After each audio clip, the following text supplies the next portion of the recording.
اچھی کتابیں ہماری اندر کی دنیا کو بدلنے کی صلاحیت رکھتی ہیں۔ آج کل کے برعکس پرانے زمانے میں ہر کسی کو کتابوں تک رسائی نہیں تھی۔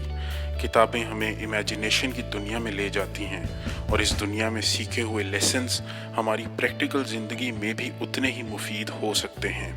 اگر ہمارے خطے کے لوگوں کو اس دور میں آگے بڑھنا ہے تو ہمیں اپنا علم بہتر کرنا ہوگا، اور اچھی کتابیں پڑھنا علم حاصل کرنے کا بہترین طریقہ ہے۔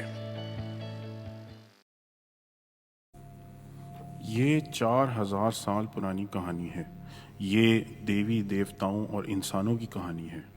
اس کے کچھ حصے غالباً 3300 BC میں لکھے گئے، اور یہ 1853 میں آرکیولوجسٹ نے ڈسکور کی۔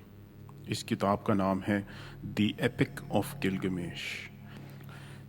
یہ ادب کا سب سے قدیم تحریری شاہکار خیال کیا جاتا ہے۔ اس کہانی میں ایسے کریکٹرز اور ایسی تھیمز ہیں کہ یہ آج کل کے دور کی کسی بھی سینیمیٹک شاہکار کا حصہ ہو سکتی ہیں۔ کہا جاتا ہے گلگمیش ایک حقیقی شخصیت تھا جو 2700 BC میں ارک ریاست کا بادشاہ تھا۔ ارک کے کھنڈرات عراق میں بغداد سے کچھ فاصلے پر واقع ہیں۔ گلگمیش کی موت کے بعد وہ لوگوں میں ایک دیومالائی حیثیت کے حامل ہو گئے۔ ان کے بارے میں سب سے قدیم کہانیاں مٹی کی تختیوں پر تقریباً 2100 BC میں لکھی گئیں۔ وقت گزرنے کے ساتھ ساتھ ان مختلف کہانیوں کو ملا کر دی ایپک آف گلگمیش بنائی گئی۔ دی ایپک آف گلگمیش 2 حصوں پر مشتمل ہے۔ پہلا حصہ ایک طرح کی بڑی مووی یا دوستی کی کہانی ہے۔ اس حصے میں گلگمیش ایک ظالم اور جابر حکمران ہے۔ دیوتا اس سے ناراض ہو کر اسے سبق سکھانے کے لیے ایک انسان بھیجتے ہیں۔ اس انسان کا نام انکیڈو ہے۔ انکیڈو ایک حق پرست انسان ہے۔ لانگ سٹوری شارٹ، آپس میں لڑنے کے بعد گلگمیش اور انکیڈو پکے دوست بن جاتے ہیں اور اکٹھے مختلف ایڈونچرز پر نکل جاتے ہیں۔ دیوتاؤں کو یہ بات ایک آنکھ نہیں بھاتی اور وہ انکیڈو کو موت کی سزا دے دیتے ہیں۔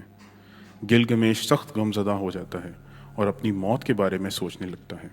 اس کہانی کا دوسرا حصہ ایک روڈ ٹرپ یا سفر کی کہانی ہے۔ گلگمیش اتناپشتم کو ملنے جاتا ہے۔ اتناپشتم ایک بہت بڑے سیلاب سے بچ جانے والا واحد آدمی ہے۔ اپنے سفر میں گلگمیش بہت سے خطرات کا سامنا کرتا ہے اور بہت سی ملاقاتیں کرتا ہے، اور یہ ماننے پر مجبور ہو جاتا ہے کہ زندگی ابدی نہیں ہے اور ایک نہ ایک دن موت سب کو آنی ہے۔ موت برحق ہے، مگر انسانیت اور انسان کی کامیابیاں ہمیشہ رہنے والی ہیں۔ وہ واپس ارک آ جاتا ہے۔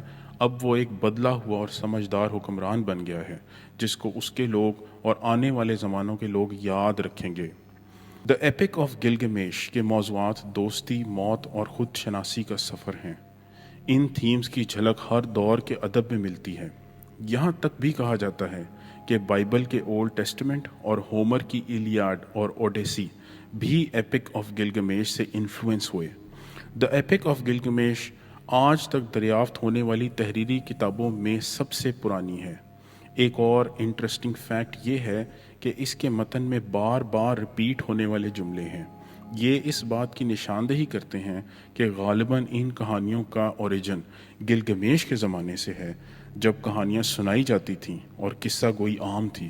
خدا جانے اور کتنی ایسی کتابیں کہانیاں ہیں جو ابھی ڈسکور ہونا باقی ہیں۔ کیا آپ کو اس کتاب کے بارے میں علم تھا؟ پلیز کامنٹس میں بتائیں۔ شکریہ۔